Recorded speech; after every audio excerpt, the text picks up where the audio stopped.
Bismillahirrahmanirrahim. Dengan nama Allah yang Maha Pengasih dan Maha Penyayang. Assalamualaikum warahmatullahi wabarakatuh. Waalaikumsalam. Alhamdulillahirabbil alamin. Puji syukur kita haturkan kehadirat Allah Subhanahu wa taala. Saat ini kita diberi berkah, diberi semangat, diberi kesehatan, diberi semangat sang hidup untuk bisa mengikuti kontemplasi Al-Quran ini. Semoga sahabat-sahabat yang hadir di sini dimudahkan untuk bisa mengalami penyingkapan hikmah melalui pembacaan teks tafsir sufi dari Syekhul Akbar Ibnu Arabi bersama saya dan sahabat saya Ustadz Andi Alfi yang akan membantu kita membaca teks Arabnya dan juga kontemplasi dari Syekhul Akbar Ibnu Arabi. Sekali lagi, kontemplasi ini kita hanya berupaya agar kita bisa menyaksikan apa yang telah disaksikan oleh Wali Agung yaitu Ibnu Arabi. Sahabat-sahabat sekalian, sedikit mereview apa yang sudah kita bahas sebelumnya, yaitu kita telah membahas bahwa surat An-Naba yang bermakna terjemahannya adalah berita besar, yang pada zaman Nabi itu menjadi perbincangan gitu, atau kalau bahasa sekarang itu gosip terbesar gitu ya, yang viral gitu ya, tentang apakah mereka bertanya-tanya gitu ya, itu kan gosipnya gitu loh, viral gitu, menggemparkan ya, tentang apa itu gitu. Itu ternyata tentang berita besar itu kiamat gitu. Nah, sekarang ini sahabat-sahabat yang hadir di sini, nanti juga para penonton YouTube-nya, menyadari kiamat itu adalah kebangkitan rohani gitu ya. Kiamat di satu sisi maknanya adalah hancurnya alam semesta, tapi dengan hancurnya alam semesta kan sisanya apa? Sisanya yang ada hanya Allah. Jadi nggak tabrakan dengan hadis yang kita pelajari selama ini dari kecil. Itu yang disebut dengan kiamat kubro. Tapi jangan lagi dimakna itu terjadi nanti, di suatu hari nanti. Tapi itu terjadi pada orang-orang yang sudah mengalami tauhid, pencerahan total. Nah, pencerahan total ini pada zamannya itu Ibnu Arabi mencontohkan Imam Ali. Tentu saja Nabi Muhammad sudah pasti. Imam Ali disebut dengan yang sudah mengalami itu. Tapi menariknya lagi, Imam Ali juga disebut dia tahu dia adalah kapal Nabi Nuh. Apa itu kapal Nabi Nuh? Kapal itu simbol di laut. Kalau orang yang sudah ahli hakikat, dia menyelam, nggak takut ke dasar laut, kemana-mana, karena dia adalah laut gitu. Tapi karena kita masih ada individuality, ada badan, ada persona, atau ego, maka kita membutuhkan kapal. Itulah syariat. Nah, syariatnya itu di tempat lain Ibnu Arabi mengatakan tidak terbatas pada syariat tertentu saja. Syariat apa saja, itulah kapal Nabi Nuh. Jadi Imam Ali bisa mengawinkan antara syariat dan hakikat. Nah, sahabat-sahabat yang ada di sini juga diharapkan bisa memahami ini. Syariat tidak bertentangan dengan hakikat. Itu kiamat kubro. Kiamat kecil, kiamat sukro, itu adalah bencana, musibah, derita yang kita alami.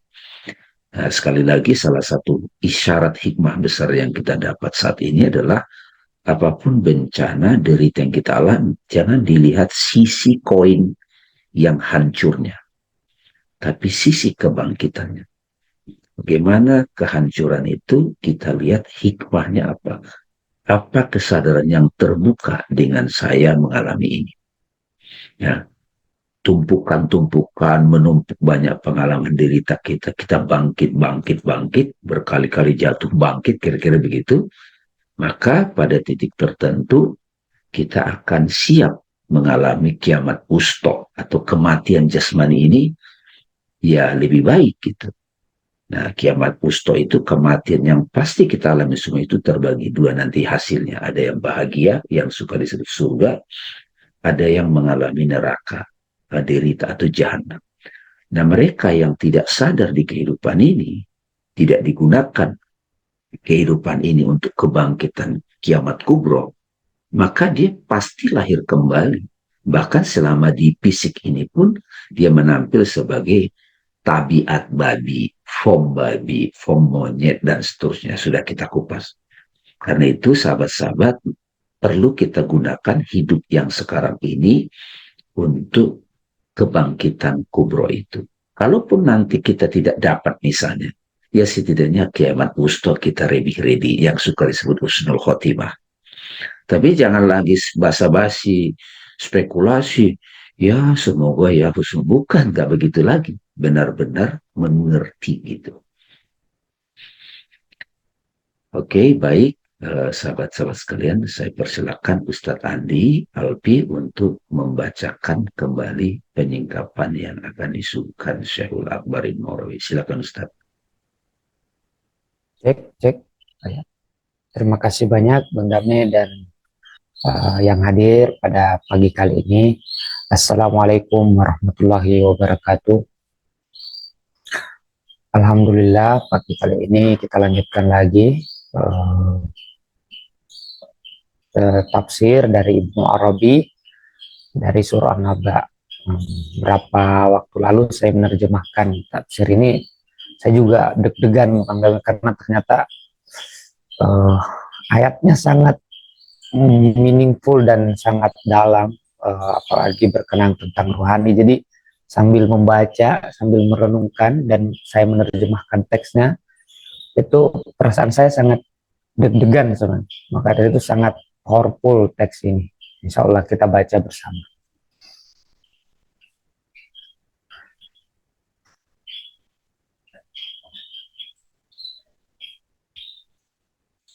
Jadi kita baca dulu ayatnya. Bisa dibuat lebih besar? Ya. Bagaimana? Ya, oke, sudah. A'udzubillahi minasyaitonirrajim. Bismillahirrahmanirrahim. Dilanjutkan pada ayat 27. Jadi ayat 27 kita akan bahas sampai ayat 34.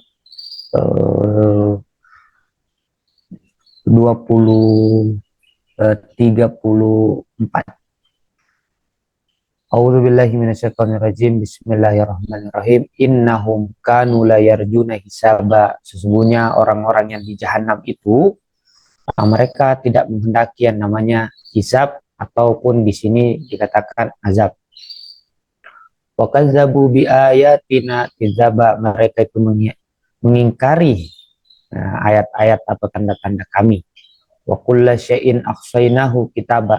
Akan tetapi tidak ada yang missing, segala sesuatu telah kami tulis dalam sebuah teks atau kitab. Fadzuqu falan nazidakum illa azaba. Maka rasakanlah, kami tidak akan menambahkan kalian kecuali azab. Nanti ada penjelasannya makna ayat ini. Inna lil muttaqina mafaza. Sesungguhnya bagi orang-orang bertakwa ada kemenangan, ada iqwa anaba, ada taman kebun-kebun, dan anaba anggur-anggur.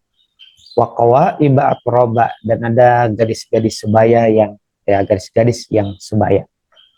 Waqasan dihaqa, dan juga ada gelas-gelas. Insyaallah ini sebelum itu ini pengantar dulu karena agar jelas.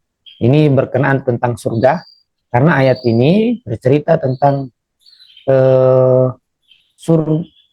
ayat-ayat tadi, innalil muttaqina mafaza, sesungguhnya ada kemenangan bagi orang-orang bertakwa. Jadi sebelum itu dikatakan kita harus membahas dulu tentang pembagian surga atau jannah.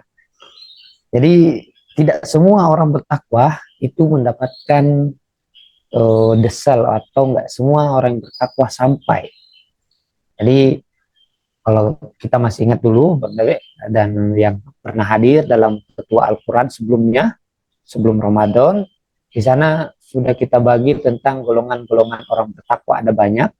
Nah, sebagaimana juga surga bagi orang-orang bertakwa banyak. Pertama ada af'al, surga perbuatan, ada sifat dan ada zat. Jadi surga-surga ini itu berdasarkan jenis-jenis perbuatan. Nah, ketika af'al berarti jenis perbuatan yang dilakukan manusia, mereka menginginkan efek. Misalnya saya berbuat sedekah, saya menginginkan yang namanya kelezatan dari sedekah. Misalnya saya dapat imbalan yang lebih besar, misalnya 10 kali. Itu adalah surga af'al, yang mana semua surga-surga dari perbuatan yang kita lakukan ada bentuknya, sehingga kita dapat bentuknya. Nah, orang-orang yang di ayat An-Naba ini, dari ayat innalil muttaqina mafaza, adalah orang-orang yang mendapatkan surga yang mana hanya mendapatkan kesenangan-kesenangan kayak bidadari, dapat makanan anggur, ada kebun-kebun indah. Mereka hanya dapat itu, tidak dapat selain itu. Nggak ada lagi yang mereka dapat kesenangan melebihi itu. Nah, selanjutnya lebih dalam lagi, orang yang sudah mampu melepaskan perbuatannya, tidak mengharapkan apa yang mereka dapatkan dari sebuah perbuatannya, tidak mengharapkan taman-taman atau bidadari-bidadari dan seterusnya, masuk ke surga zat sifat. Nah, ini dikatakan bahwa surga sifat itu adalah orang yang sudah konsentrasi ke hatinya, kolbunya. Jadi the peace atau ketenangan dalam batin itu lebih utama. Mereka tidak lagi peduli apa yang mereka dapatkan dari sebuah perbuatan, tapi lebih kepada ketenangan batin yang ada pada diri mereka. Orang-orang yang berada dalam jannatus sifat adalah orang-orang yang sudah lebih hening, lebih kepada meditatif. Mereka tidak banyak lagi berurusan tentang transaksi, tidak banyak benar dan salah, tidak banyak berbicara saya lebih banyak dan saya lebih sedikit, saya melakukan ini, saya melakukan itu. Tapi bagaimana orang itu mampu melihat, melihat ke dalam dirinya, apakah ini adalah sesuatu yang menangkan dan sebagainya. Terakhir adalah jannatus zat, atau orang yang sudah, yang paling tinggi adalah orang yang sudah melepaskan sang aku, ego. Bukan sang aku dalam pengertian the self, tapi sudah melepaskan keakuan. Itu lebih dalam lagi. Jadi sudah tidak ada lagi titik fokus pada hati, tapi dia sudah berada dalam kekosongan atau sudah berada dalam kebahagiaan total. Nah, kalau sifat masih berada pada kebahagiaan yang di hati, tapi kalau orang yang sudah zat, sudah melepas keakuannya, maka apapun yang dia pandang, apapun yang dia lihat, semua adalah kebahagiaan, karena dirinya adalah kebahagiaan sendiri. Pembagian ini itu yang terdapat dalam tafsir Ibnu Arabi. Seperti ini pembagiannya. Pasti ada orang harus melepaskan perbuatan-perbuatannya, sifat-sifatnya, dan paling terakhir manusia harus melepaskan yang dikatakan keakuannya, atau bahasa Arabnya disebut anania. Nah, itulah kalau udah lepas, yaitu sudah masuk ke zat, itulah yang paling tertinggi. Ayat pengantar ini penting karena ayat-ayat selanjutnya dan surah-surah selanjutnya nanti pasti pola pandangannya seperti ini. Ya silakan dibentuk-bentuk, cuman saya bentuk-bentuknya seperti ini, saya sesuai imajinasi saya saja. Nah, kita lihat ayatnya. A'udzubillahi minasyaitonirrajim. Innahum kanu la yarjuna hisaba. Sungguhnya mereka itu tidaklah menginginkan hisab. Ai dzalikal azab. Maksudnya adalah mereka tidak menginginkan azab. Li'annahum, karena mereka kanu mausufina bihadhihi rasail. Karena mereka tersifati dengan hal-hal yang rendah, yang hina. Seperti di sini min adami tawakkuil mukafaat. Nah, seperti mereka tidak berharap mendapatkan balasan. Dalam pengertian mereka tuh ya melakukan sesuatu tidak berharap, ini paling rendah sih, yaitu melakukan sesuatu bukan tidak berharap balasan dari Tuhan, tapi melakukan sesuatu karena tidak percaya bahwa ada balasan. Ini lebih rendah lagi dibandingkan orang yang melakukan sesuatu tapi percaya bahwa ada balasan. Ini salah satu yang berbahaya, yaitu kalau memang kita bisa melihat mengukur diri kita, apakah yang kita lakukan berharap pahala kepada Allah, itu bagus. Tapi sama sekali melakukan sesuatu tidak berharap sama sekali bahwa Allah ada balasan dari perbuatan itu lebih rendah lagi. Kemudian wataksibil bil ayah wasifat. Nah, kemudian mengingkari ayat-ayat dan sifat-sifat Allah Subhanahu wa taala. Ya, mengingkari tanda-tanda Tuhan yang datang kepadanya, kiamat sugro datang. Enggak, ini bukan awakening bukan. Jadi banyak hal-hal yang terjadi dalam hidup tapi kita tidak mengambil pelajaran dari. Kenapa itu terjadi? Di sini katakan lifasadil amal, karena amalnya yang buruk, wal ilmi, dan ilmunya yang buruk. Ini pentingnya juga ada kajian seperti ini untuk menambah keilmuan atau menambah kesadaran melalui pengetahuan. Falam ya'malu solihan, mereka itu tidak akan melakukan amal soleh. Roja'an al-jasa, mereka tidak melakukan amal soleh untuk berharap ada balasan. Walam ya'lamu ilman yusaddiqu bil ayat, dan mereka tidak belajar suatu pengetahuan atau ilmu sehingga mereka bisa membaca atau membenarkan tanda-tanda. Ini sangat dalam. Jadi mereka tidak mau belajar untuk membaca tanda-tanda Tuhan, tanda-tanda yang diberikan Tuhan melalui kiamat sugro. Kemudian ayat selanjutnya wa kullu syai'in. Jadi segala sesuatu, ayatnya wa kullu syai'in ahsainahu kitaba. Di sini dikatakan segala sesuatu min suwaril a'malihim, yaitu dari bentuk-bentuk perbuatan orang-orang yang di jahanam itu kata mereka. Nah, di sini katakan orang bahagia, ini catatan saya, yaitu orang bahagia dan menderita, wa hayati aqaidihim, dan juga pola-pola daripada keyakinan mereka, dobbatan kitabati. Nah, juga pola-pola keyakinan mereka telah kami tetapkan atas mereka dengan tulisan di dalam fisohaifil nufusihim, dalam lembaran jiwa-jiwa mereka, dan juga wasohaifin nufusis samawiyah, dan juga lembaran jiwa yang di langit. Jadi segala perbuatan yang kita lakukan itu tercatat. Nah, kalau biasa saya sama Bang Damai, kita menyebutnya di alam bawah sadar, atau menyebutnya bahwa itu terjadi, semua tercatat, tidak ada yang misi, tercatat di alam bawah sadar yang kita punya semua, dan juga di semesta. Jadi dia tidak perlu takut karena segala sesuatu tercatat. Kemudian dikatakan fazuku falan nazidakum illa azaba. Nah, rasakanlah, dan kami tidak akan menambahkan kalian kecuali azab. Maksudnya adalah bisa babiha, karena sebab perbuatan. Nah, kalian merasakan azab disebabkan perilaku rendah tadi. Azaban fazuku azaban yuwaziha. Nah, di sini katakan rasakanlah azab atau derita yang yuwaziha, yang setara, yang seimbang dengan apa yang kalian lakukan.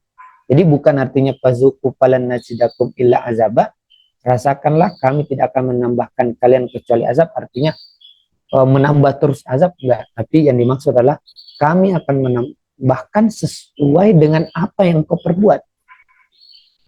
La mazida alai, tidak ada tambahan. Fa innaha, sesungguhnya azab-azab itu bi'ainiha, itu di sini sesungguhnya perbuatan-perbuatan rendah itu pada realitasnya adalah yang mengazab bagi kalian. Jadi perbuatan-perbuatan itulah yang menjelma menjadi derita juga. Lakum duna ma'adaha, ya, bagi kalian tanpa selainnya. Maknanya adalah wazuku azabaha fa innana lan zidakum 'alaiha syai'an. Sesungguhnya kami lan nazidakum tidak akan menambahkan kalian atas sebuah perbuatan kalian syai'an sedikit pun illa ta'zib biha, kecuali penyiksaan dengan perbuatan-perbuatan tersebut yang mana kalian di situ melakukan ketergelinciran atau melakukan kesalahan. Nah, kemudian ayat ini setelah itu ayat tadi berbicara tentang orang-orang jahanam, sekarang berbicara tentang orang-orang bahagia. Kembali lagi pembagian dalam tafsir ini, yaitu ada orang bahagia dan ada orang yang menderita. Nah, orang yang belum sampai kiamatul kubro ya tentu belum bisa lepas daripada yang namanya tidak bahagia dan bahagia. Pasti masuk antara bahagia dan tidak bahagia. Ya, orang yang masuk di kiamatul wusta atau kematian pasti cuma dua, bahagia atau tidak bahagia. Sekarang kita lihat bagaimana orang bahagia. Innalil muttaqina, sesungguhnya orang-orang yang bertakwa, yaitu lawan orang-orang yang togut, yaitu melampaui batas. Muqabilina litogina al-muta'addin, yaitu orang yang berlawanan dengan orang togut. Jadi orang bertakwa adalah lawannya orang yang melampaui batas. Fi af'alihim, dalam perbuatan mereka, haddal adalah, yaitu melampaui batas keadilan. Nah, mimma ayyanahu syar'u wal aqlu, yang ditentukan oleh syar'i atau hukum syariat dan juga akal. Wahum, mereka adalah mutazakkuna an rozail, mereka adalah orang-orang bertakwa itu adalah orang-orang yang mensucikan dari hal-hal yang rendah. Wahayatisu minal afal, dan juga pola-pola buruk dari perbuatan. Apa bagi orang-orang bertakwa? Apa balasan bagi mereka? Mafaza, itu kemenangan. Fauzan wa najatan, itu kemenangan dan keselamatan. Minan nar, dari neraka. Allati hiya ma'abal tagin, itu adalah tempat bagi orang-orang yang melampaui batas. Hadaiqah, mereka mendapatkan hadaiqah, taman-taman. Apa itu taman-taman? Jelmaan daripada jinanil ahlak, itu jelmaan daripada taman-taman dari akhlak atau dari perbuatan yang baik. Wa anaba, mereka mendapatkan anaba, yaitu anggur-anggur. Di sini dikatakan min samarotil afal, yang merupakan buah dari perbuatan. Wa qawaibah, nah ini qawaibah, di sini dikatakan gadis-gadis sebaya. Tapi dalam tafsir sini bukan gadis-gadis sebaya. Min suwaril asaril asma fil jannatil afal. Nah ini karena ada istilah jannatil afal, makanya tadi di awal saya bagi. Jadi orang yang di jannatil afal, ya orang-orang yang mana hanya mendapatkan efek dari perbuatan mereka, baik itu semua perbuatan baik tentunya, mereka akan mendapatkan hal-hal yang penampakan seperti ini. Salah satunya kawaib, yaitu gadis-gadis. Nah, tapi dikatakan gadis-gadis di sini adalah bentuk-bentuk daripada efek nama-nama Allah Subhanahu wa taala di Jannatil Afal. Jadi setiap tingkatan jannah, bentuk-bentuk yang dirasakan atau yang dilihat oleh orang bahagia itu berbeda-beda. Wa atroba, nah, mereka itu mutasawiyatan firrutbih, yang maksudnya mereka sama-sama umurnya. Makanya dikatakan gadis-gadis sebaya. Wa qawaiba atroba, artinya gadis-gadis yang sebaya. Kemudian mereka mendapatkan ka'san, yaitu gelas.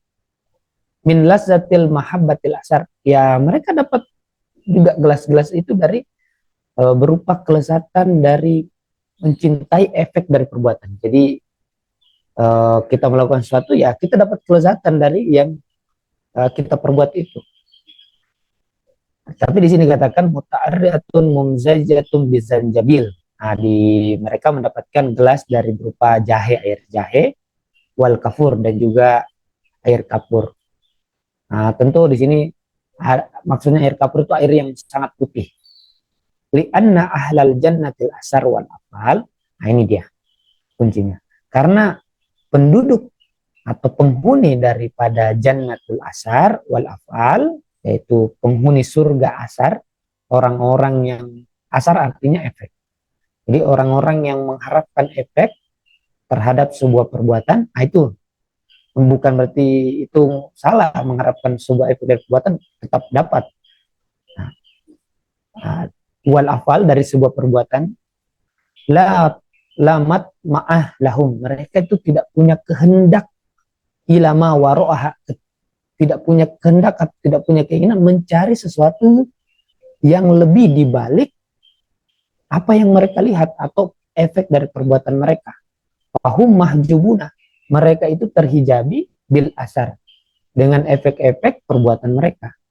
Anil maksur, mereka hanya melihat efek-efek dari perbuatan mereka, mereka tidak melihat muasiru. Nah, di sini kata muasir, yaitu yang memberikan efek itu, yang menciptakan efek itu. Jadi mereka menikmati taman-taman tapi tidak pernah bertanya, siapakah pencipta taman?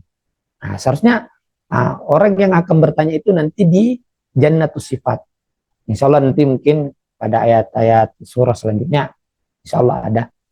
Wabil itu mereka tuh terhijab dengan pemberian-pemberian yang banyak, kesenangan yang banyak, tapi lupa anil mu'ti, yang memberi pemberian tersebut. Itu an hisaba, ya mereka dapat yang sama dengan apa yang mereka perbuat, pemberian yang sama. Kafian yakfihim bihasbi humumihim, ya pemberian yang cukup, yang mencukupkan mereka berdasarkan kehendak mereka. Wa matomi absorihim, dengan kesenangan-kesenangan pandangan mata mereka. Li'annahum likusuri istidadatihim, karena rendahnya potensi yang mereka aktualkan untuk mendapatkan yang lebih. La yastaquna ila ma wara'a dzalik, mereka tidak rindu untuk mendapatkan sesuatu di balik apa yang mereka lihat. Fala syai'a alazzu, tidak ada yang lebih lesat bagi mereka bihasbi, berdasarkan azwaqihim, berdasarkan apa yang mereka rasakan, mimmahum bihi, berdasarkan pada apa yang mereka berada di situ. Nah, inilah kondisi orang-orang yang berada di jannatul af'al. Ini luar biasa. Ya, insya Allah itu dulu renungan kita pada pagi kali ini. Terima kasih banyak. Nanti kita sesi tanya jawab. Terima kasih Bang.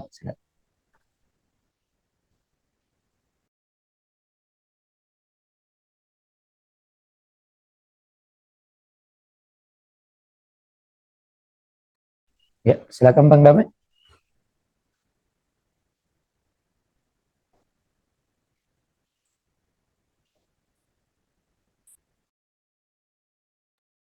Wah, terima kasih. Alhamdulillah. Mungkin bagi teman-teman yang baru ikut agak sedikit butuh diem untuk bisa mencerna substansi dari apa yang telah dibahas ya, yang sudah dibacakan secara apa adanya dari Ustadz Andi tadi. Bisa ditampilkan Ustadz yang segitiga tadi. Ya.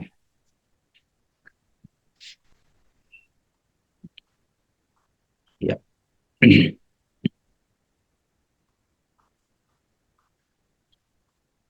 Jadi sahabat-sahabat sekalian, ini sebetulnya salah satu kunci untuk memahami tafsir yang disuguhkan oleh Syekhul Akbar Ibnu Arabi. Ya, jadi kenapa ini penting untuk dipahami? Karena nanti struktur berpikir kita, struktur kontemplasi kita akan lebih clear melihatnya gitu.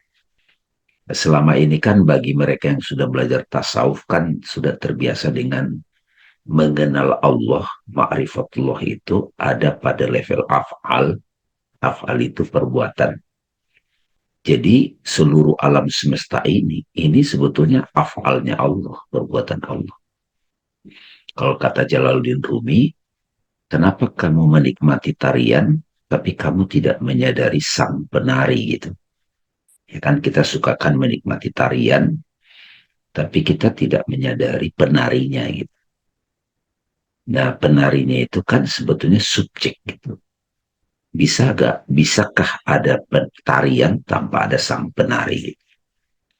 Jadi kalau sahabat-sahabat sudah memahami surga pada level perbuatan, itu sebetulnya kita sekarang sudah menikmati ini loh. Segala jenis perbuatan baik itu punya efek-efek gitu Bu Wijayanti. Efeknya itu berbalas langsung, itu surga perbuatan. Ada perbuatan, ada formnya gitu.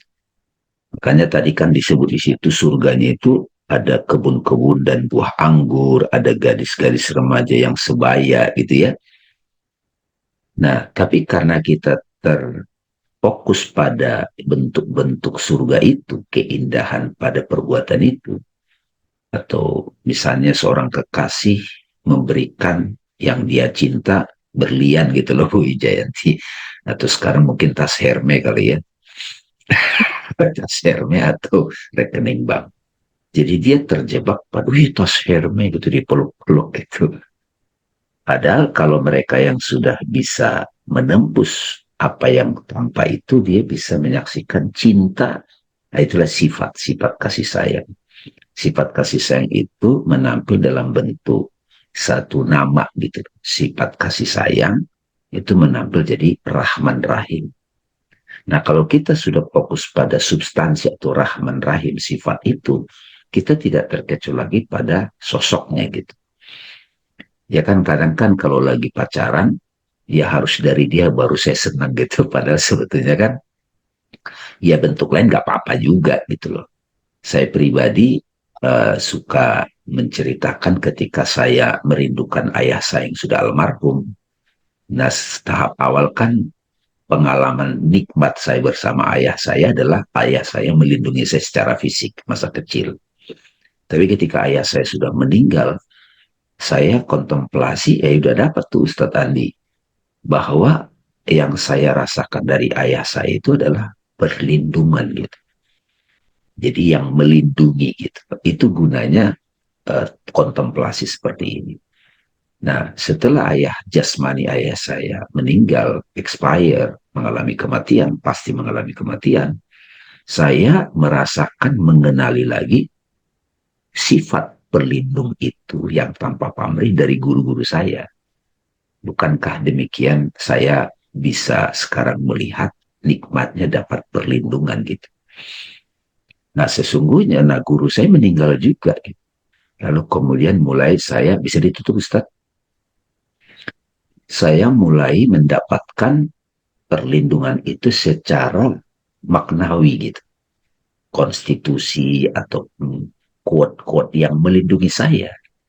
Ketika saya misalnya saya mengalami keguncangan, yang melindungi saya bukan sosok guru saya lagi, sosok ayah saya lagi, tapi sebuah kata-kata semuanya baik-baik saja kok gitu.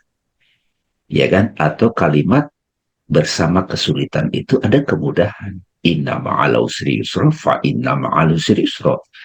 Kalimat itu bagi saya adalah penampilan Ustaz Andi dari asma Allah. Gitu.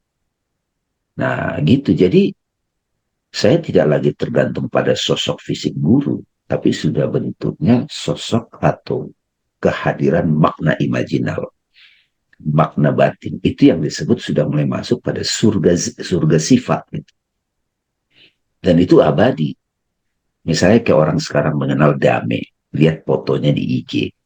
Fotonya gitu. Tapi sesungguhnya, katakanlah dia terinspirasi oleh sosok ustadz, sosok guru, itu bukan gambarnya, tapi memang ada al-ilm kan, al-ilm, ilmu gitu. Sesungguhnya kan bukan sosok ustadz itu, sosok Andi, sosok Dame itu ilmunya bukan. Ilmu itu adalah, kalau kamu tidak melihat pemberi ilmu itu, bahkan ilmu itu sendiri. Jadi ini tadi bagus banget Ustadz Andi memberikan satu pengantar dulu. Kalau sudah kita memahami itu, baru kita bisa ke simbol-simbol yang disampaikan oleh surat An-Naba itu. Nah, pada satu titik nanti sifat-sifat ilahi ini, Asmaul Husna itu, Kalau tradisi Vedanta kan atau Hinduism ada dewa Siwa, dewa Brahma dan seterusnya. Kita contemplate lagi, bahkan form-form maknawi itu disappear, sisanya adalah zat gitu. Zat itu apa? Ya tunggal aja, kedamaian yang tidak bisa dijelaskan. Nah itu yang disebut I am. Aku adalah nama tertinggi, aku. Ismul Azam, zat gitu. Gitu ya, jadi pemaknaan ini menjadi relevan. Boleh dibuka lagi Ustadz yang teks yang apa? Jadi kalau sudah demikian kita jadi paham tuh teksnya itu dari surat An-Naba. Kalau nggak diterangkan gitu kita jadi nggak, ya kata-kata kosong aja. Makin ke bawah Ustadz. Nah ini kan tadi hisab ya, udah dihisab itu kita sudah mengalami penghitungan itu di sekarang ini ya Ustadz ya. Segala perbuatan kita itu sekarang ini kontan kita alami. Tidak ada lagi yang miss gitu. Kesadaran seperti inilah yang membuat kita jadi tidak lagi menunggu surga itu atau jahanam itu nanti. Nah, kita sudah bahas kemarin kiamat kubro, ya, kiamat kubro itu total pencerahan, hancurnya segalanya, yang ada hanya Allah. Kalau di sini kan sudah mulai paham kiamat kubro itu akhirnya ma'rifatuz zat ya, Ustaz ya. Bila kita sudah nggak ada bedanya lagi, ya yang ada hanya zat Allah, itulah kiamat kubro. Mungkin kita mengalami itu masih momentary saat kita meditasi, tahanus, kan kita kan taraweh, kita mengaku perasaan-perasaan kita, istirahatkan itu me time, taraweh gitu. Terus tahajud kita mohon supaya kita mulai dibantu, masih dualitas.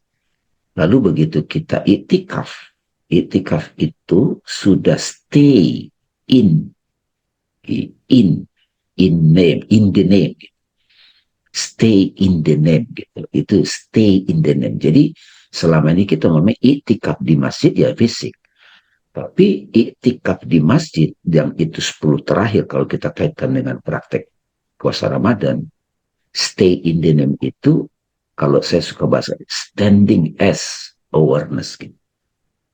Makin intens sebagai kesadaran. Jadi mereka yang sudah iktikaf itu adalah mereka beraktivitas tapi stay in the name, stay di masjid gitu. Karena masjid itu rumah Allah. Apalagi kalau dia ke masjid Istiqlal, masjid bangunan, dia juga tetap stay in the name. Tidak sedang di masjid bangunan pun dia stay in the name. Makin dalam lagi yang tahanusnya Nabi, maka terbukalah semua rahasia-rahasia, tenggelam dia mengalami, kita akan mengalami, diri itu akan mengalami kiamat kubro. Nah, kiamat sukro sekali lagi adalah bencana-bencana yang kita alami baik secara pribadi, secara kelompok, bahkan sebuah negara, peperangan lah, pembantaian, bencana alam. Kita jangan fokus lagi pada kehancurannya, tapi kebangkitan itulah berita besar. Ya, nah tumpukan-tumpukan dari pengalaman itu akan membuat kita sampai pada pengalaman kiamat wusto atau kematian jasmani. Kita jadi tahu betul saya dibangkitkan seperti apa gitu loh. Jadi clear ya. Nah, bisa di bawah Ustadz yang tadi surga-surga itu. Nah, ya. Nah, ya, ke bawah lagi. Nah, sesungguhnya bagi mereka, bagi orang bertakwa kan gitu ya, teman-teman yang di Quran. Surat An-Naba yang 31, sesungguhnya orang-orang yang bertakwa mendapat kemenangan. Orang yang bertakwa itu mereka yang sudah bisa memenangkan pertempuran dalam dirinya kan. Dia sudah bisa, yaitu lawan dari togut, ya ini togut itu pikiran-pikiran buruk ya. Yang orang yang melampaui batas, melampaui perbuatan mereka, melampaui batas keadilan yang telah ditetapkan oleh syariat dan akal. Syariat itu jangan dipahami sekedar fikih biasa ya, syariat itu sunnatullah yang diformalitaskan gitu ya. Melampaui akal sehat, nah itu lawannya takwa. Mereka orang bertakwa adalah orang-orang yang mensucikan diri dari perbuatan-perbuatan rendah serta melepaskan pola-pola buruk dari perbuatan mereka. Jadi dia tidak terjebak lagi dalam program perbuatan buruk itu. Nah, kemenangan yang dimaksud adalah kemenangan dan keselamatan dari neraka derita yang mana tempat kembali bagi orang-orang taubat. Jadi dia mengalami neraka, orang yang bertakwa ini merasakan perih. Kita melihat penderitaan orang, kita merasakan penderitaannya, tetapi kita tidak sampai gosong gitu kira-kira. Kenapa? Karena kita sudah memahami level af'al, sifat, asma, dan zat. Lalu kebun-kebun dan surga perangai baik ya. Jadi kebun itu memang simbol dari perangai baik. Buah anggur yaitu perbuatan-perbuatan serta pola kan. Anggur itu dari dulu simbol dari keindahan. Terus gadis. Nah coba terus. Gadis adalah bentuk-bentuk daripada nama-nama terus nama-nama Allah dalam surga perbuatan. Jadi saya memaknainya gini nih Ustadz nih. Gadis-gadis ini adalah kita ketemu orang yang asik gitu loh. Jadi meskipun usia kita udah 80, 70, tapi kita ketemu asik gitu. Jadi selalu muda, fresh gitu loh. Diskusinya fresh gitu. Jadi ngalamin gadis-gadis itu sekarang adalah saat kita diskusi dengan seseorang kok selalu fresh gitu loh. Seru gitu loh, Ustadz. Nah, gelas-gelas berupa lezatnya cinta terhadap efek-efek yang bercampur dalam jahe dan kafur gitu ya. Ini simbolisasi dari apa? Jahe itu kan juga bisa jadi penguatan ya kan, kesehatan ya, stamina. Kafur itu juga kalau di sini di buku yang saya baca di sini Ustadz, kafur itu air kapur bersifat meliputi dan yang masuk di dalamnya akan terserap menjadi satu dengannya. Jadi kita lebur di dalam apa yang kita, istilah saya itu tenggelam di dalam keasikan gitu kafur itu. Ya. Terus terus ada yang menarik di sini ya. Efek-efek yang tercampur dan karena penghuni surga dan perbuatan-perbuatan tidak memiliki keinginan lebih daripada apa yang mereka dapat di surga. Jadi ini menarik, mereka terhijab dengan efek-efek dari pemberi efek, terhijab. Jadi ini yang saya bilang tadi, mereka terfokus pada pemberian, lupa pemberinya gitu. Kalau bahasanya rumit kan nggak rumit gitu. Kamu menikmati tarian, tapi kamu tidak menikmati sang penari. Mereka tidak menginginkan rindu apa yang dibalik pemberian-pemberian tersebut gitu. Jadi kita lebih fokus pada hadiahnya gitu loh Mbak Rita, tapi nggak fokus pada yang ngasih hadiah gitu. Kalau pemberian itu kan terbatas gitu bentuk-bentuk, tapi kalau pemberi hadiah itu kita bisa apapun akan bisa kita nikmati. Ya, saya kira itu catatan saya Ustadz, kunci yang tadi apa tentang perbuatan, ma'rifatul af'al, ma'rifatul sifat dan asma, dan ma'rifatul zat. Mungkin ditambahin lagi Ustadz, tadi soalnya banyak sekali tadi inspirasi itu. Mudah-mudahan rekamannya ini bisa kita tonton ulang. Iya Bang, terima kasih. Jadi inspirasinya waktu sementara saya membaca, jadi kita bisa melihat sejauh mana suluk yang kita lakukan, yang kita jalani, dan sejauh mana makom yang kita gapai, itu dengan melihat seberapa besar kita menginginkan sang pemberi daripada pemberian itu sendiri. Nah, jadi seberapa, jadi misalnya kalau kita makanya dalam Islam kan selalu dikatakan berikanlah sesuatu lillahi ta'ala, jadi untuk Allah. Nah, jadi bukan untuk mendapatkan sesuatu, tapi itu is okay juga, maksudnya tetap bisa dapat. Jadi kalau misalnya Andi Alfi saya berniat misalnya 10 juta saya sumbangkan untuk panti agar saya mendapatkan kemudahan dalam usaha, it's okay. Itu adalah kata apa pertukaran energi. Nah, jadi kita memberikan sesuatu untuk mendapat sesuatu, nah itu tidak ada masalah juga. Tapi orang yang ingin melakukan suluk harus mengecek lebih dalam lagi sejauh mana. Makanya tadi dikatakan ya memang mereka punya keinginan itu terbatas atau rendah, nggak jauh. Memang orang yang mau suluk itu semacam kayak orang yang ini, apa? Ini harus the end of my life. Ini udah harus terakhir nih. Totalitas deh gitu. Pokoknya ini adalah makanya dalam istilah hidup itu cuma sekali. Kenapa? Karena pengen kita harus berusaha yang terbaik gitu dalam hidup ini. Nah, jadi betul-betul menghabiskan seluruh kekuatannya untuk sampai situ, untuk selesai pada tingkatan zat atau hilang ananianya, atau dalam bahasa Indonesia disilang hilang keegoannya, agar mendapatkan kiamatul kubro atau the end of suffering atau apapun namanya. Nah itu Bang dari saya. Ya, sebelum ke diskusi ya, saya tambahin lagi teman-teman, saya baru tiba-tiba aja malam ini membaca buku Bawa Muhyiddin, ya, mati sebelum mati ya, to die before death gitu. Itu sangat terkait Ustadz, karena tadi saya membaca tentang kiamat gitu ya, jawaban beliau. Memang ada reinkarnasi dalam pengertian di kehidupan sekarang.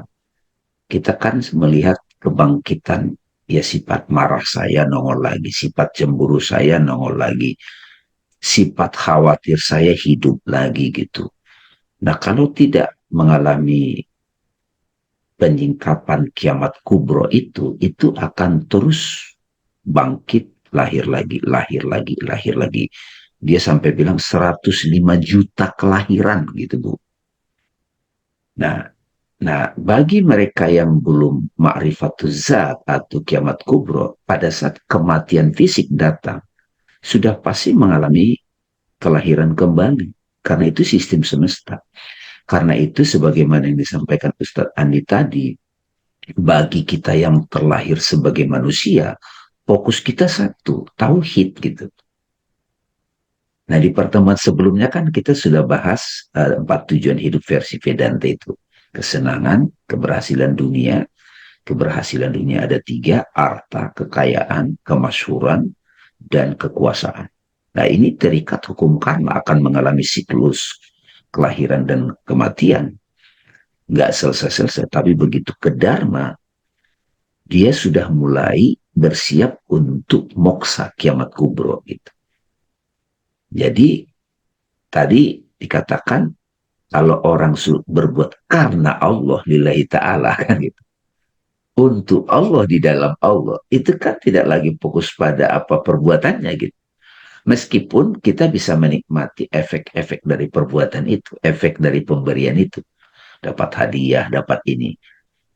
Jadi itu sebabnya kita bisa memahami seorang wali ketika di puncak gunung, dia bertapa, tahanus. Dia bisa merasakan semua kenikmatan seorang yang sangat kaya gitu. Esensinya dia nikmatin. Mereka yang sangat glamor kaya itu belum tentu dia paham esensinya, mungkin dia boring gitu.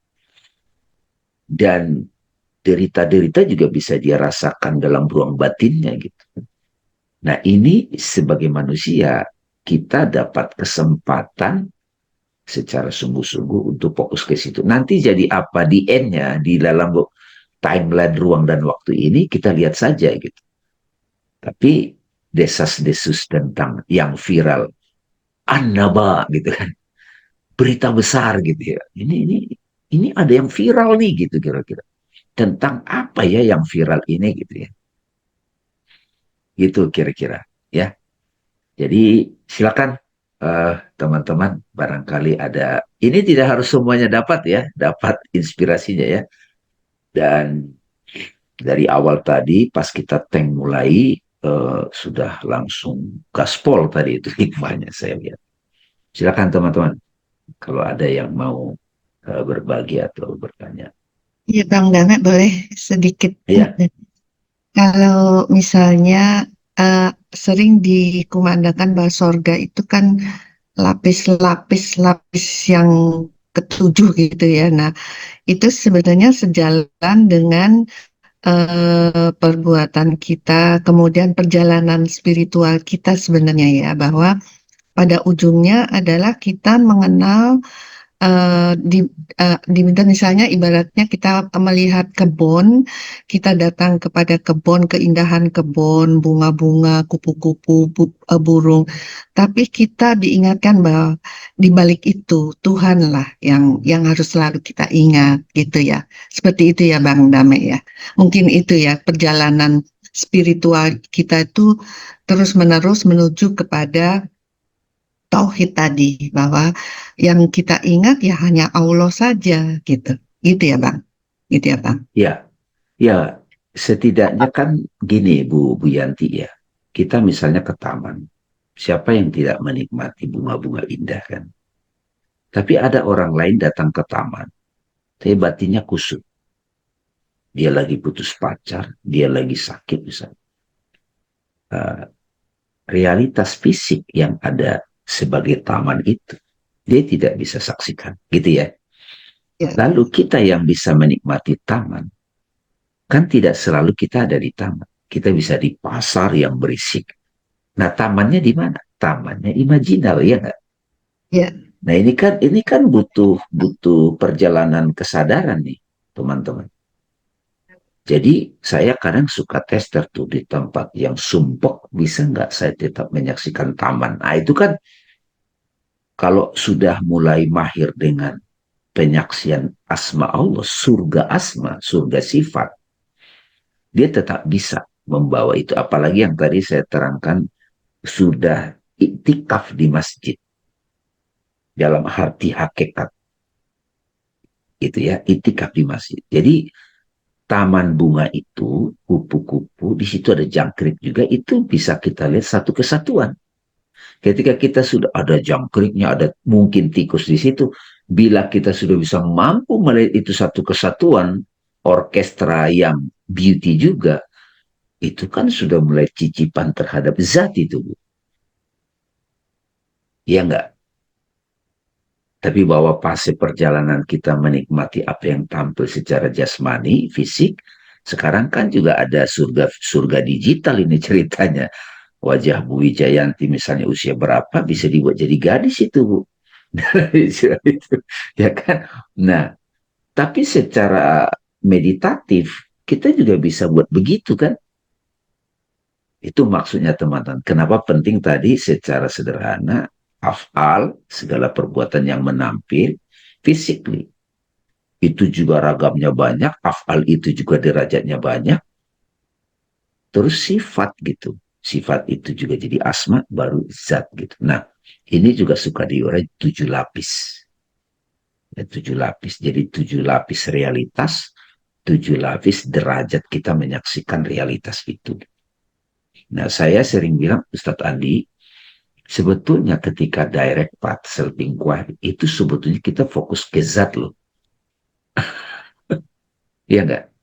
Setiap iya. ada perbuatan, ini siapa ini yang berbuat? Aku yang mana? Kan awalnya kan aku badan, aku pikiran, aku emosi, aku person, aku ego, aku. Sampai pada core of the core, ini lagi ada Bu Felia juga di sini. Ada kita ke kernel of the kernel, sirul asal, intinya inti, surga zat, maka kita stay di situ, stay dari situ. Cara pandang kita terhadap apapun dari situ. Pada saat kita juga menegakkan keadilan, karena ada chaotic di dalam ciptaan ini, datang dari zat gitu. Iya kan? Kan Nabi Khidir kan ketika Nabi Khidir mempraktikkan nanti ada konsekuensi keadilan, anak kecil dibunuh. Perahu nelayan yang miskin itu dibolongin gitu. Itu kan sadis sebetulnya dia. Tapi dia menyaksikan dari zat gitu. Jadi surga zat itu dalam kontemplasi saya Ustadz Andi, orang lain menyebut itu sadis dia membunuh, tapi dia nyampe kepada zat, itu tetap sebuah keindahan. ketika kamu melempar, bukan kamu yang melempar, Allah yang melempar. Ini kalau belum sampai kepada surga zat, itu tidak bisa memahami itu. Itu kira-kira. Bang Damet satu lagi, kalau Bang Iya. Damet melihat hiruk pikuknya politik sekarang, bagaimana melihat keindahan zat itu, hiruk pikuknya pilpres ini? Saya sering ditanya seperti ini, ya. Dan saya sering melihat sahabat-sahabat saya yang berpendapat, itu kadang tidak bisa membedakan itu penafsiran dia berdasarkan apa gitu. Kadang kan suka YouTube sudah ada keberpihakan. Hmm. Apapun keberpihakannya itu sudah tidak bisa lagi menyaksikan orkestra ini dari yang tunggal.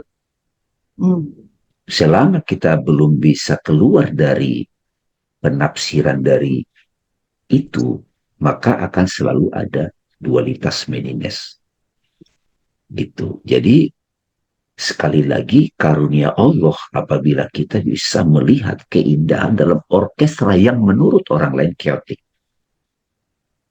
Kan itu kan harus dilihat utuh. Sudah itu melampaui ruang dan waktu. Misalnya gini deh, apa namanya kan, ya ini kontemplasi pada level pribadi dulu Bu Yanti. Bu Yanti pasti punya pengalaman. Dia pernah sakit, misalnya Bu Yanti ya pernah mengalami habis buruk-buruk lah sebut aja. Terus ada juga yang baik-baik kita alami. Begitu kita duduk meditasi menyendiri, mungkin usia kita secara jasmani 75 gitu. Begitu kita lihat rangkaian cerita apapun yang ada dalam pengalaman 75 tahun itu, ternyata indah Bu Yanti. Karena kita sudah melihatnya utuh.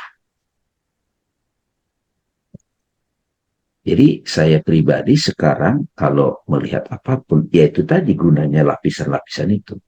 Di level terdalam, menyaksikan Tuhan yang menari gitu loh.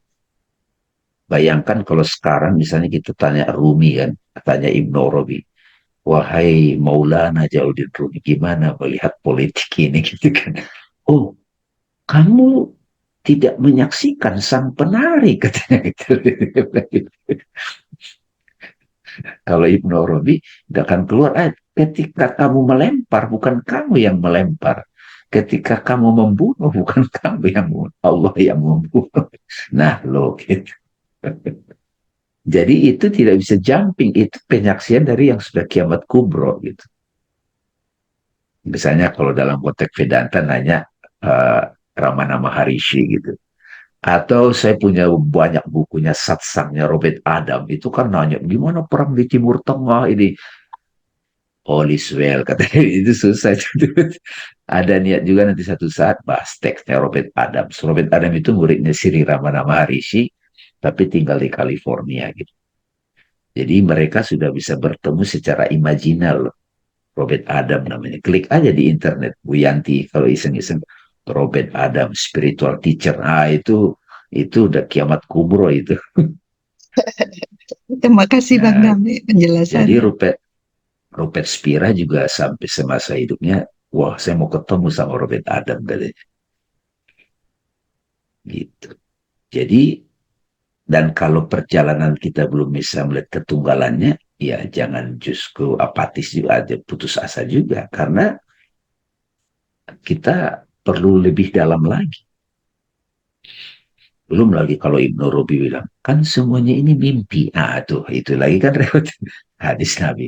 Ketika kamu hidup di dunia ini, kamu sedang tidur mimpi, kata Nabi. Ketika kamu mati, baru kamu bangun. Kan itu sama. Jadi apapun yang menimpa kita sekarang ini yang membuat kita menderita di pikiran, terpikir, kacau, itu pasti ada kaitan dengan diri kita yang traumatik, emosional, itu pasti ada. Nggak bisa ujuk-ujuk juga, wah ini baik-baik saja, nggak juga bisa gitu. Tapi kalau ada orang sudah bisa melihat sang penari dalam tarian yang tampak keotik itu, ya kita respect dan kita coba belajar dari dia gitu. Jadi sebelum kita memahami sang penari di balik tarian yang keotik menurut kita itu, coba kita lihat hidup kita sebagai tarian dari sang roh. Saya sering tuh, apalagi mumpung Ramadan ini. Di masa Ramadan ini kita bisa lihat tuh, bisa nggak kita melihat sang penari tunggal di balik perjalanan hidup kita. Makasih Bang Dame. Ya, ya. Mulai Makasih. dapat ya Bu Yanti ya. Dapat Teman-teman banget. sekalian, saya banyak banget kesaksian cerita dari sahabat saya Bu Yanti ini. Beliau ini dulu di BI dan luar biasa perjalanannya, dan kalau secara manusia umum perih-perihnya banyak ya Bu Yanti. Dahsyat. Makasih Bang. Antara gurunya Bang Dame. Silakan Bu Winnie atau siapa, Bu Velia ada. Halo Bu Velia. Selamat pagi. Tapi ini saya, udah yang keempat ini Bu, udah yang keempat ini Bu Iya. Velia. Maaf Tapi saya tadi mudah-mudahan juga YouTube-nya, bergabungnya agak terlambat. ID link-nya nggak masuk. Mungkin saya berbagi sedikit. Ini kemarin itu kalau nggak salah saya kirim ke Bang Dame itu. Iya, iya. Ada saya ketemu di Instagram Iya, iya. itu. Mungkin itu yang jawaban yang saya cari, karena saya juga termasuk yang masih terusik soal Gaza, gitu ya, dan merasa ketidakberdayaan gitulah. Mengenai hal ini kita nggak bisa ngapa-ngapain, cuman hanya menyaksikan, dan itu very painful. Ya. Ya tidak sedikit yang bilang, udah kamu jangan lihat, jangan ngikutin lagi itu Instagram informasi mengenai perkembangan. Tapi saya pikir, iya, minimal yang saya lakukan adalah ada beberapa orang yang saya ikutin dari Gaza itu. Misalnya ada wartawan gitu. Ya, yang mendampingi aja, ikut terus, nggak mau menghindari realita. But it's still painful. Intinya how to accept pain as pain. Ya. Gitu. That's the least. Tentunya satu hari berkeinginan untuk ya turut membantu dalam bentuk apapun. Tapi sementara ini yang baru bisa kita lakukan gitu. Betul. Ya, kurang lebih kayak gitulah Bang Dame. Baru sampai tahap itu. Betul Bu Yanti, Bu Velia. Kemarin kita pertemuan sebelumnya itu seorang bertanya kepada Ja'far As-Shadiq. Ja'far As-Shadiq itu cucu Nabi yang keberapa gitu, yang generasi, dan dipilih seorang wali Allah. Ja'far As-Shadiq itu muridnya banyak. Ditanya, apakah engkau masih merasakan neraka jahanam dalam arti derita itu? Ya, saya merasakan. Bayangkan Bu, Imam Ali juga dia tahu anaknya Husain itu akan dipenggal kepalanya. Ingat itu ya, anaknya Husain, Imam Ali, dia sudah dalam visinya dia lihat sebagai tarian kosmos. Dan dia tidak bisa ubah. Itu anaknya akan dipenggal kepalanya atas nama agama. Itu perihnya minta ampun itu. Tapi karena Imam Ali sudah mengalami kiamat kubro, dia accept itu. Nah, Ja'far As-Shadiq juga ditanya, aku menderita tapi saya tidak gosong. Sama seperti Nabi melihat orang-orang umat itu dia menderita juga. Kalau saya suka itu filmnya ini Ustadz Andi, Krishna, dalam film Mahabharata. Itu kan ada namanya, siapa namanya ibunya Duryodhana itu? Drupadi. Ya. Siapa namanya Ustadz Andi? Drupadi itu istrinya Pandawa. Bukan istrinya. Lupa ya. Itu istrinya Dewi Kunti. Dewi Kunti itu istrinya Pandu. Pandu ya. Aduh kok lupa ya. Dia nutup matanya sepanjang hidupnya. Istrinya Destarasta. Dia mengutuk Krishna karena Krishna membela Pandawa. dan kutukannya itu berhasil. Sehingga seluruh, kan anaknya 100 itu mati semua kan, anaknya itu. Jadi Krishna merasakan semua perihnya orang yang terbunuh di badang perang. Tapi karena dia sudah sampai ma'rifatul zat, menyatu, enggak, dia bisa accept. Jadi bagus banget tadi Bu Velia itu. Jadi salah satu bentuk ketauhidan itu adalah accept terhadap derita itu. Kita menyaksikan kebiadaban di depan kita, kita tidak bisa berbuat apa-apa. Kita hanya bisa, gitu.